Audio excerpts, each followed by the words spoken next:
There's a $1.7 trillion financial weapon pointed directly at the heart of the American 401k system, and the timer is ticking down. This massive liability is not theoretical. It is a very real mountain of debt currently sitting in the pension funds and retirement accounts of millions of unaware workers. If you have a retirement plan, a life insurance policy, or a seemingly safe target date fund, you are likely exposed to this unregulated credit bubble right now. The danger we face does not come from a stock market crash or traditional bank failure, but from a shadow banking system that operates entirely in the dark. It is a system that has quietly grown larger than the subprime mortgage market was in 2008, yet it functions with almost zero federal oversight or transparency. We are talking about private credit, a sector that has effectively become the lender of last resort for the most desperate parts of corporate America. And right now, the risky companies that borrowed this money are hitting a concrete wall of insolvency that threatens to wipe out decades of savings. This is the story of how a decade of artificially cheap money tempted pension managers to gamble your future on junk debt. And it is the story of the complex accounting tricks being used at this very moment to hide the catastrophic losses from the public eye. To understand why this crash is mathematically inevitable, we have to look closely at where this mountain of money actually came from. After the global financial crisis of 2008, regulators clamped down aggressively on traditional banks like JP Morgan, Wells Fargo, and Bank of America. They passed strict laws that made it incredibly difficult for these banks to lend money to risky, debt-heavy companies that might fail. But the demand for debt did not disappear just because the big banks stopped writing the checks. The desperate companies still needed cash. Into this massive void stepped the shadow banks, private equity firms and asset managers who play by a completely different set of rules. They created private credit funds to lend directly to these risky companies, bypassing the regulated banking system and its safety nets entirely. For the last 10 years, this seemed like a genius financial move because interest rates were pinned at 0%. Pension funds were desperate for yield because safe government bonds were paying almost nothing to support their retirees. So they poured billions of dollars into these private credit funds, seduced by the marketing promise of steady, high returns with low volatility. They were told that these loans were safe, stable, and immune to the violent volatility of the daily stock market movements. But that safety was a dangerous mirage built on the singular assumption that interest rates would stay low forever. When the Federal Reserve began its historic rate hiking campaign to fight inflation, they shattered that assumption and broke the model. Almost all private credit loans have floating rates, meaning the interest payments rise automatically and immediately when the Fed raises rates. A company that was paying 5% interest a few years ago is now forced to pay 12 or 13% today. This massive spike in debt service costs has completely destroyed the profit margins and cash flow of these borrower companies. Thousands of mid-sized American businesses are now zombie companies, earning just enough revenue to pay the interest on their debt and nothing else. They have no money left over to hire workers, invest in new equipment, or build a cash cushion for the coming recession. In a normal free market, these companies would go bankrupt, and the bad debt would be naturally flushed out of the system. But the private credit market is not a free market. It is a manipulated ecosystem designed to hide failure at all costs. The fund managers know that if they let these companies fail, the pension funds will panic and try to pull their money out. So they have deployed a dangerous accounting trick to keep the game going a little longer and mask the insolvency. It is called payment in kind, or PICAI, and it is the financial equivalent of toxic waste hiding in a balance sheet. When a borrower cannot afford to pay the monthly interest in cash, the lender allows them to flip the PIK toggle. This lets the company pay the interest with more debt instead of sending actual dollars to the lender. The lender adds the unpaid interest to the principal balance of the loan, and the total debt burden grows larger every month. Crucially, the lender then records this unpaid interest as phantom income on their quarterly financial statements to investors. They report to the pension funds that the loan is performing perfectly and generating a high yield, despite the lack of cash. But in reality, the borrower is insolvent and the income is just paper money that will likely never be collected. The International Monetary Fund has explicitly warned that this practice is masking the true default rate of the entire U.S. economy. If these loans were marked to their true liquidation value, the default rate would be significantly higher than the official numbers suggest. But because these loans do not trade on a public exchange, there is no market price to prove the managers wrong. They are allowed to mark to model, essentially guessing what the loan is worth based on their own internal optimistic assumptions. This creates a terrifying valuation gap between what the funds say the assets are worth and what they are actually worth. We are already seeing this gap exposed in the secondary market where distressed private credit loans are traded quietly.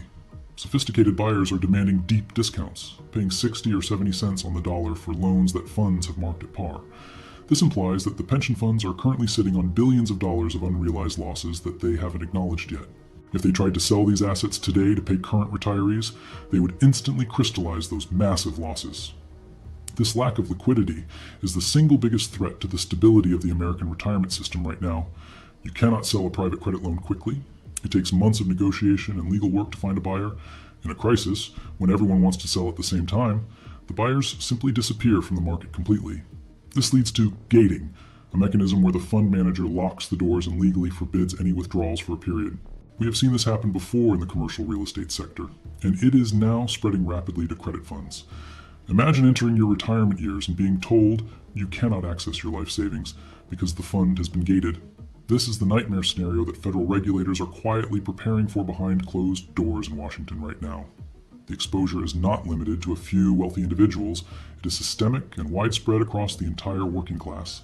Public pension funds, which manage the savings of teachers, firefighters, and police officers, have some of the highest allocations to this sector.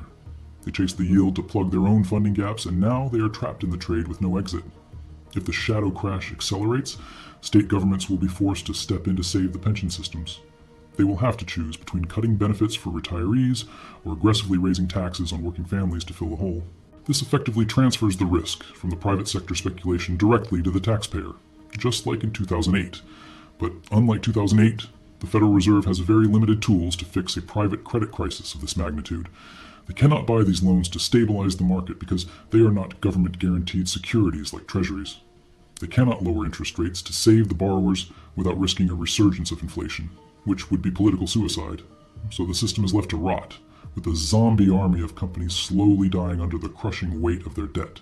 The impact on the real economy will be a slow, grinding suffocation of growth, investment, and job creation. These mid-sized companies employ millions of Americans, and they are currently in a strict hiring freeze to save cash. As they cut costs further to pay their rising interest bills, layoffs will inevitably start to rise across the country. We are already seeing the cracks form in the labor market data, hidden beneath the headline numbers that look stable. The maturity wall is the final catalyst that will force this crisis into the open for everyone to see. Hundreds of billions of dollars in private credit loans are set to mature and come due in the next 24 months. These loans must be repaid or refinanced, but refinancing is mathematically impossible at today's much higher interest rates. Lenders will face a hard choice: force the company into bankruptcy immediately or inject more money to keep it alive artificially. Injecting more money, known as a NAV loan, is just throwing good money after bad to delay the inevitable reckoning. It leverages the fund even further, increasing the risk of a total catastrophic collapse down the road. This leverage on leverage is the classic sign of a financial bubble that is stretched to its absolute limit. The insiders know the party is over, and they are trying to quietly exit the building before the music stops playing. But the exits are small, and the amount of money trying to leave the system is overwhelmingly massive. This imbalance creates a rush for the door that drives prices down vertically, wiping out equity in seconds. The illusion of stability and low volatility was always a lie sold by marketing teams to gather assets. Volatility was simply suppressed by not marking the assets to market prices, creating a false sense of security. Now that the credit cycle has turned, the volatility is returning with a vengeance to correct the mispricing. The golden age of private credit was an anomaly caused by artificial zero interest rate policies that no longer exist. We have now entered the age of consequences, where the true cost of debt must be paid by someone. The $1.7 trillion figure is likely a significant underestimate of the true size of the problem we face. When you add in the leverage and the derivatives attached to these loans, the total risk is much higher. This is a structural flaw in the modern financial system that has been ignored for too long by those in charge. We are watching the slow-motion disintegration of the shadow banking experiment that defined the last decade. It worked when money was free, but it cannot survive in a world where capital has a real cost. The losses have already happened, they just haven't been officially recognized on the balance sheets of the funds yet. When the recognition moment comes, it will shock the financial world and the public who trusted the system. But for those who have been paying attention to the math, it will not be a surprise at all. The shadow crash is not a future event that might happen. It is a process that is underway right now. Your financial safety depends on understanding the mechanics of this hidden bubble before it bursts completely. The time to ask questions of your fund manager is now, before the gates are locked and the capital is trapped. Because once the panic starts, logic and liquidity vanish from the market instantly, leaving investors with nothing but questions. We are standing on the precipice of the largest credit reset in history, and the ground is crumbling. The epicenter of this financial earthquake is not located in the high-rise towers of Wall Street banks. It is located in your local dentist's office, your neighborhood veterinary clinic, and your hospital's emergency room. These are the businesses that were aggressively targeted by private equity firms during the era of cheap money. They were considered recession-proof assets because people always need healthcare regardless of the economy. So the shadow banks poured hundreds of billions of dollars into buying up these essential services across America. They used a strategy known as a roll-up, buying dozens of small independent practices and merging them into one giant corporation. To fund this buying spree, they loaded these new corporations with massive amounts of floating rate private credit debt. The plan was simple: cut costs, raise prices for patients, and sell the business for a huge profit later. But the strategy relied entirely on the assumption that the debt would remain cheap to service forever. Now that interest rates have tripled, the math behind the healthcare roll-up has completely collapsed. The debt service payments on these medical chains have skyrocketed, consuming all the cash flow intended for patient care. This is why you are seeing sudden closures of emergency rooms and drastic staffing cuts at local clinics. The money that should be paying for nurses and medical supplies is being siphoned off to pay interest on loans. We are witnessing the financialization of American healthcare hitting the hard wall of monetary reality. But the rot goes much deeper than just the high interest rates. It is embedded in the earnings numbers themselves. To get these massive loans approved, private equity firms used a creative accounting metric called adjusted EBITDA. EBITDA stands for earnings before interest, taxes, depreciation, and amortization, a standard measure of profitability. But adjusted EBITDA allows companies to add back future expected savings that haven't actually happened yet. They effectively told the lenders to ignore the current costs because they plan to fire people in the future. This allowed them to artificially inflate their earnings numbers to make the company look richer than it was. Lenders, desperate to deploy capital, accepted these fake numbers and issued loans based on fantasy projections. Now the reality has set in, and the future synergies never materialized, but the massive debt load is very real. This creates a leverage illusion, where a company claims to be leveraged 5 times its earnings. But if you use real, unadjusted earnings, the leverage is actually 10 or 12 times, which is insolvency. This deception is rampant in the software and technology sectors, another favorite target of private credit. Tech companies were valued on recurring revenue models that were supposed to be stable and predictable forever. Lenders issued recurring revenue loans that were not based on profit but simply on top-line sales growth. This worked when the economy was booming and customers were blindly renewing their software subscriptions. But as the economy slows, customers are cutting subscriptions and the churn rate is spiking upward. When churn increases, the valuation of a software company collapses, leaving the lender with an underwater loan. Many of these software companies are burning cash every month and rely entirely on new loans to survive. They are the tech zombies of this cycle, keeping the servers running only because the bank hasn't pulled the plug. The private credit funds are terrified to foreclose on a software company because the assets go home at night. If the developers leave, the code is worthless, and the lender recovers 0 cents on the dollar. So they extend the loan, pretend the company is healthy, and hope for a miracle acquisition that isn't coming. This extend and pretend game is being facilitated by the complex structure of the loans themselves. Most of these loans are covenant-light, meaning they have very few rules protecting the lender. In the past, if a company's performance dropped, the lender could step in and seize control immediately. Today, the covenants are so loose that the lender has no legal right to act until the company misses a payment. By the time a payment is missed, the cash is gone, the assets are stripped, and the company is a shell. This lack of protection was sold as borrower flexibility, but it is actually a death sentence for recovery rates. The recovery rate is the amount of money lenders get back when a company goes bankrupt. Historically, senior lenders could expect to recover 70 or 80 cents on the dollar. In the current private credit defaults, recovery rates are shocking the market, coming in at 10 to 20 cents. This destroys the mathematical models that pension funds use to calculate their future solvency. If you lose 80% of the principal on a safe loan, you can never earn that back through interest yields.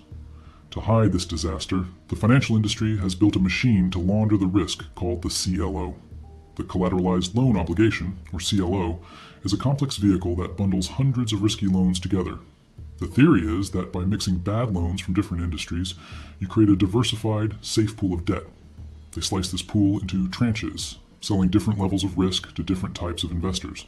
The top slice is rated or A by the credit rating agencies, implying it is as safe as a U.S. Treasury bond. This should sound familiar because it is the exact same machine that repackaged subprime mortgages in 2008. The rating agencies are once again stamping AOA on piles of debt that are underpinned by insolvent companies. They are paid by the banks that issue the CLOs, creating a permanent conflict of interest that has never been fixed. Pension funds and insurance companies buy these way tranches because they yield slightly more than government bonds. They believe the diversification protects them, but they are ignoring the correlation of the underlying risk. In a systemic crisis, where interest rates stay high, all the borrowers fail at the same time. Diversification does not work when the entire asset class is allergic to the cost of money. If the bottom tranches of the CLO get wiped out, the losses travel up the ladder to the safe tranches. We are already seeing the equity tranche, the riskiest slice, of many CLOs getting completely incinerated. This stops the cash flow to the lower investors, a state known technically as turning off the waterfall. When the waterfall turns off, the illusion of regular income payments for these funds ends abruptly. But the violence is not just happening between borrowers and lenders, it is happening between lenders themselves. We have entered the era of creditor-on-creditor violence, a brutal legal war inside the shadow banking system. Desperate borrowers are cutting deals with one group of lenders to screw over another group. They use loopholes in the loan documents to transfer valuable assets away from the original lenders. This is known as a liability management exercise, a polite term for legal theft of collateral. A famous example is the J. Crew trap, where a company moves its intellectual property into a new subsidiary. They then borrow new money against that IP, leaving the old lenders with a claim on nothing but an empty shell. This effectively subordinates the original lenders, pushing them to the back of the line for repayment. Pension funds often find themselves on the losing side of these ruthless maneuvers, watching their collateral vanish. There is no honor among thieves in a liquidity crisis. Everyone is fighting for the last scrap of value. The chaos is further amplified by the involvement of business development companies, or BDCs. These are publicly traded funds that allow retail investors to buy into the private credit market. BDCs are required to mark their assets to market every quarter, unlike the private funds. They are currently the canary in the coal mine, showing rising non-accrual rates across the board. When a BDC writes down a loan, it forces the private funds holding the same loan to face the music. You cannot have the same loan marked at 60 cents in a public BDC and 90 cents in a private fund. Arbitrageurs are spotting these discrepancies and shorting the BDCs while the private funds try to hide. The pressure is building on the auditors to force a mass markdown event across the entire industry. This is the event that will trigger the margin calls and the forced selling of assets. But who is buying? The traditional banks have retreated and are hoarding cash for their own survival. The private equity firms are fully invested and cannot raise new funds because their returns are negative. The secondary market for these loans is tiny compared to the sheer mountain of debt that exists. If 5% of the market tries to sell, prices will go to zero because there is no market maker. This illiquidity is the trap that turns a paper loss into a total realized loss. And hanging over this entire precarious structure is the involvement of the life insurance industry. Life insurers have become massive buyers of private credit and CLOs to back the annuities they sell to retirees. They are betting that the extra yield from these risky loans will pay for the guaranteed income checks they owe you. This is a dangerous mismatch. Your annuity is guaranteed, but the assets backing it are junk. If the CLO market cracks, the solvency of the life insurance sector comes into question immediately. State insurance regulators are scrambling to understand how much shadow debt is on the books of these insurers. They are realizing that the safe bond portfolios of insurers are actually filled with securitized corporate loans. This regulatory blind spot is identical to the AIG disaster that required a massive bailout in 2008. But this time, the risk is fragmented across hundreds of insurers and thousands of pension plans. There is no single head of the snake to cut off. The poison is in the bloodstream of the entire system. The private credit boom was fueled by the belief that the Fed would always bail out the market. This Fed put encouraged reckless lending because everyone assumed interest rates would go back to zero. But with inflation structural and sticky, the Fed cannot slash rates to save the zombie companies. This realization is slowly dawning on the market participants, causing a silent panic in the boardrooms. They are realizing that the business models of the last decade are fundamentally broken in a 5% world. The roll-up, the recurring revenue loan, and the adjusted EBITDA are artifacts of a bygone era. They are rapidly becoming extinct, and they are taking the capital of the investors with them. The liquidation phase has not truly begun yet. We are still in the denial phase, but the maturity wall does not care about denial. It is a fixed date on a calendar. When the loans mature, the cash must be there, or the bankruptcy filing is automatic. We are staring at a cascade of defaults that will reshape the American corporate landscape. The empty storefronts and closed clinics are just the visible symptoms of the financial disease. The real infection is in the portfolios that are supposed to support the aging population of America. As we move toward the final stage of this analysis, we must look at the endgame. How does this debt actually get resolved when there is no money to pay it? Who will be the winners and the losers in the great liquidation that is approaching? The transfer of wealth will be from the passive savers to the active distress investors, and the trigger for the final collapse may come from outside the US borders entirely. The trigger that finally collapses this unstable house of cards may not even originate inside the United States. It could very well start across the ocean, where the massive Japanese banking system is currently teetering on the edge. Japanese banks have been the silent whales of the global credit market, aggressively buying massive amounts of US corporate debt. Desperate for yield in a country with negative interest rates, they gorge themselves on American private credit and risky CLOs. Norinchukin Bank, a massive Japanese agricultural lender, recently admitted to catastrophic losses on its foreign bond portfolio. If these Japanese whales are forced to sell their holdings to raise cash, it will flood the market with toxic debt. A sudden forced liquidation by Japan would crush the prices of US private credit loans overnight, causing a panic. This global interconnectedness means that a financial tremor in Tokyo causes an immediate earthquake in New York. It exposes the lie that private credit is immune to market volatility. It is actually highly sensitive to global liquidity flows, and liquidity is draining out of the system faster right now than at any time since the 2008 crisis. The Federal Reserve is continuing quantitative tightening, systematically pulling billions of dollars out of the economy every single month. This reduction in the money supply is like draining the water from a pool. Eventually, you see who is swimming naked. The private credit funds are swimming naked, and the water level is dropping more rapidly than they ever anticipated. But the most immediate threat to the average American is the contagion spreading to the regional banks. Regional banks are heavily exposed to commercial real estate, which is currently in a historic deep depression. As office buildings and shopping malls default, these banks are desperately looking for liquidity just to survive the quarter. Many of them have also partnered with private credit funds, lending money to the shadow banks to boost their own earnings. If the shadow banks fail, the regional banks take a second massive hit to their already fragile balance sheets. This double whammy could trigger a wave of bank failures that wipes out small business credit lines across the nation. We saw a terrifying preview of this dynamic with the sudden collapse of Silicon Valley Bank and First Republic. Those failures were contained by massive government intervention, but the underlying rot in the system was never fixed. The term funding program that saved the banks has expired, leaving them completely vulnerable to the next major shock. The next shock is the $1.7 trillion private credit bubble bursting right in their faces. This is why federal regulators are frantically trying to force banks to hold more capital against their loans. They know the storm is coming, and they know the current seawalls are not high enough to stop it.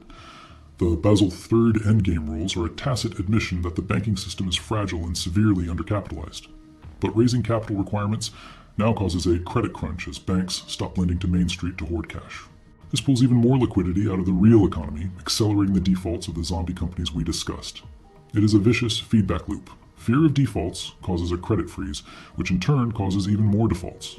The only way to break the loop is for the Federal Reserve to pivot and start printing trillions of dollars again. But Jerome Powell has made it clear that the fight against inflation is not over and rates will stay high. If they print money to save the shadow banks, inflation will roar back to double digits, destroying the middle class. They are trapped between destroying the value of their currency and destroying the stability of the credit market. History suggests they will eventually choose to print money, but not before the pain becomes absolutely unbearable for everyone. That unbearable period is the shadow crash that we are urgently warning you about in this report today. It is the period where pension funds / benefits, insurance companies fail, and millions of jobs are lost permanently. The wealth destruction during this phase will be real, painful, and permanent for those who are unprepared for it. The great wealth transfer will move assets from the indebted middle class to the cash-rich elite who are waiting. Distressed debt investors, known in the industry as vultures, are already raising billions to buy the wreckage. They are waiting for the pension funds to capitulate and sell their loans for pennies on the dollar to raise cash. These vultures will buy the companies, strip them of assets, fire the workers, and resell the pieces for profit. This is the brutal endgame of the private credit cycle. The financial scavengers feast on the carcass of the economy. You do not want to be the carcass. You want to be the one standing on solid ground when the dust settles. So, how do you protect yourself and your family from a crash that is happening in the shadows right now? First, you must understand exactly what is inside your own retirement portfolio and 401k plan immediately.